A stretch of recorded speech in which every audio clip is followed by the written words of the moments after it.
जय हिंद मेरे प्यारे बच्चों। आज के इस वीडियो में हम लोग पढ़ेंगे कविवर बिहारी लाल जी के द्वारा रचित जो यहाँ पर आप लोग देख पा रहे हैं भक्ति के दोहे। और इनके भक्ति के दोहे कुल कितने हैं आपकी पाठ्य पुस्तक में? कुल 8 दोहे हैं। और इनकी मैं आपको लिखित व्याख्या, काव्य सौंदर्य, संदर्भ और प्रसंग सारी चीज़ें मैं आपको बताऊंगा इसी वीडियो में। तो वीडियो को आपको स्किप नहीं करना है। यदि आप चैनल पर नए हैं तो चैनल को सब्सक्राइब कर लेना है। तो जितने भी मेरे प्यारे बच्चे कक्षा 10 के हैं, आप सभी के सीधा दिमाग में इनकी जो यहाँ पर दोहे दिए गए हैं इनकी सरल व्याख्या मैं बैठाने वाला हूँ। तो मेरे प्यारे बच्चों यहाँ पर आप सभी लोग ध्यान देंगे। पहला यहाँ पर दोहा है, मेरी भव बाधा हरो राधा नागरी सोए, जातन की झाई परे श्याम हरित दुति होए।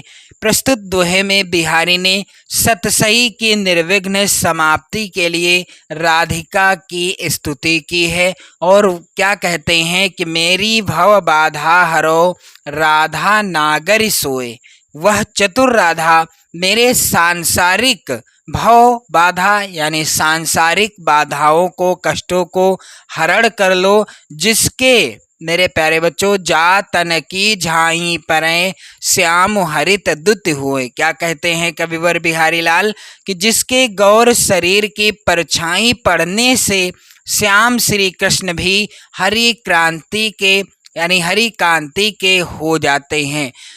कविवर बिहारी लाल जी कहते हैं कि मेरी भव बाधा हरो राधा नागरी सोए, जा तन की झाई परे श्याम हरित दुत होए। तो मेरे प्यारे बच्चों यहाँ पर आप सभी लोग ध्यान दीजिएगा। संदर्भ क्या हो जाएगा?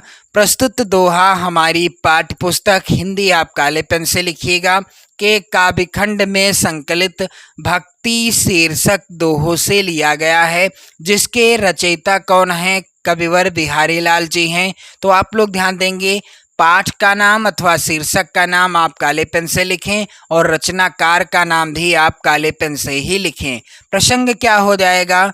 प्रस्तुत दोहे में बिहारी ने सतसई की निर्विघ्न समाप्ति के लिए राधिका जी की स्तुति की है। और क्या कहते हैं कविवर बिहारी लाल जी?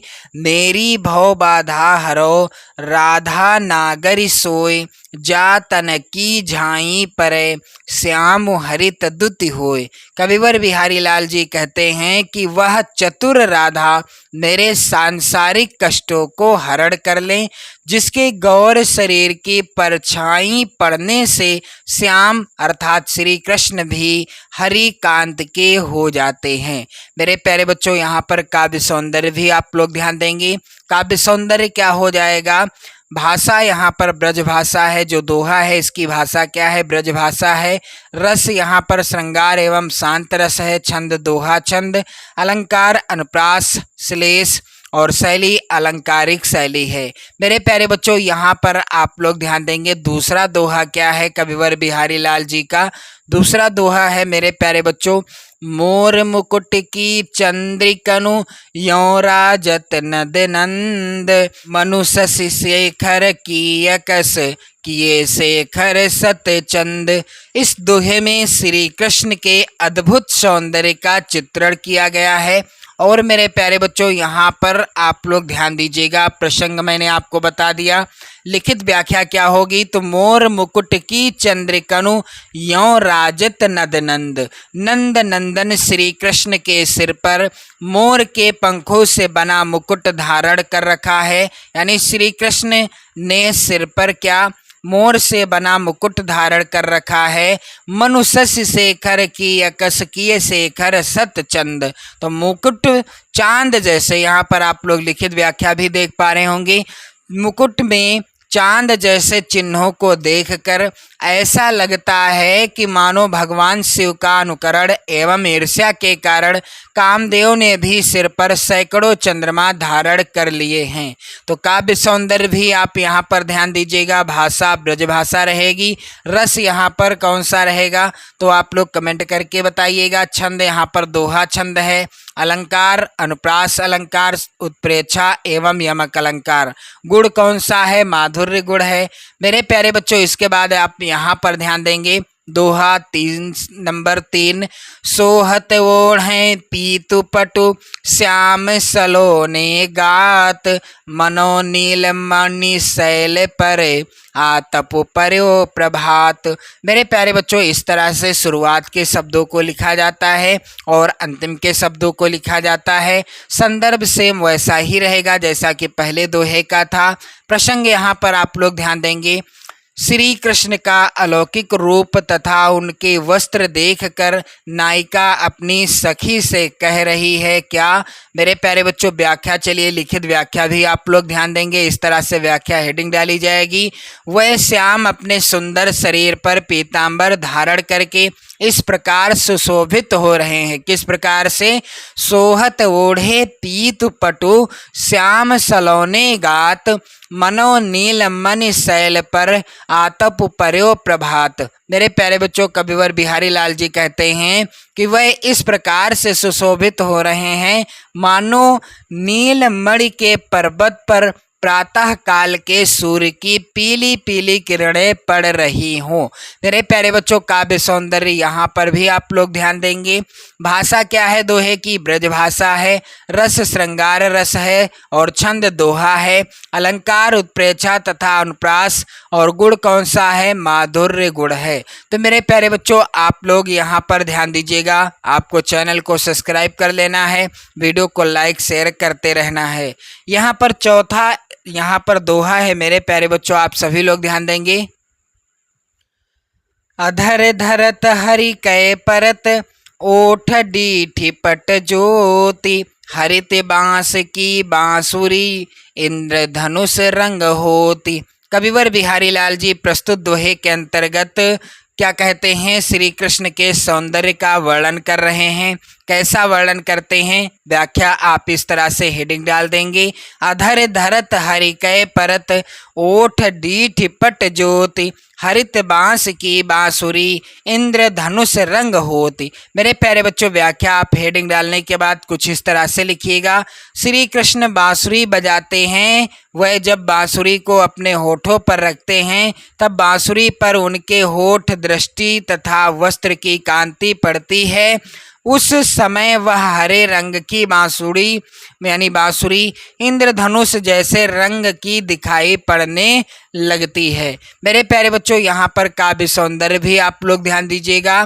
बांसुरी के इंद्रधनुष जैसे रंग की हो जाने से होठ की लालिमा, दृष्टि की श्यामलता तथा वस्त्र की पीतमा व्यंजित होती है।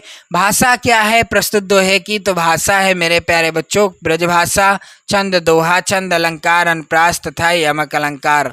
इसके बाद मेरे प्यारे बच्चों दोहा संख्या यहाँ पर 5 है। या अनुरागी चित्त की गति समुझे नहीं कोय, ज्यों ज्यों बूढ़े श्याम रंग तो उज्ज्वल होए। मेरे प्यारे बच्चों, संदर्भ तो सेम वैसा ही रहेगा। चलिए व्याख्या और प्रसंग देख लेते हैं। तो प्रसंग क्या होगा? बिहारी का मत है कि श्री कृष्ण के प्रेम में मन की ग्लानता एवं कलुषता दूर हो जाती है तथा हृदय स्वच्छ हो जाता है। इसका जो है आप व्याख्या देखेंगे, लिखित व्याख्या यहाँ पर। या अनुरागी चित्त की गति समझे नहीं कोई। कविवर बिहारी लाल जी कहते हैं कि अनुराग से भरे हुए मन की गति को समझना कठिन है क्योंकि इसकी गति बड़ी विचित्र है। यानी ज्यों ज्यों बूढ़े श्याम रंग त्यों त्यों उज्ज्वल होए। मेरे प्यारे बच्चों, यह प्रेम मन जितना ही काले रंग के श्री कृष्ण में डूबता जाता है उतना ही पवित्र और उज्ज्वल अर्थात निष्कलुष हो जाता है। तो काव्य सौंदर्य क्या होगा? कृष्ण की भक्ति में लीन होकर मन पवित्र हो जाता है।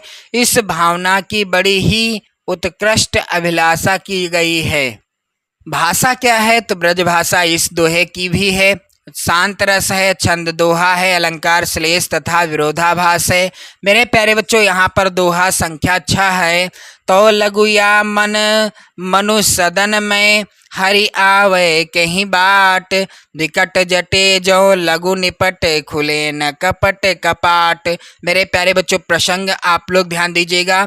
प्रस्तुत दोहे में कवि बिहारी लाल कहते हैं कि कपट त्यागने पर ही मन में ईश्वर आ सकता है। तो चलिए मेरे प्यारे बच्चों, लिखित व्याख्या भी आप ध्यान देंगे। तो लघु या मनु सदन में, हरि आवे कहीं बाट। कविवर बिहारी लाल जी कहते हैं कि जब तक मेरे मन रूपी घर में मजबूती से लगे कपट रूपी किवाड़ नहीं खुल जाते, तब तक भगवान इस घर में किस मार्ग से आ सकते हैं।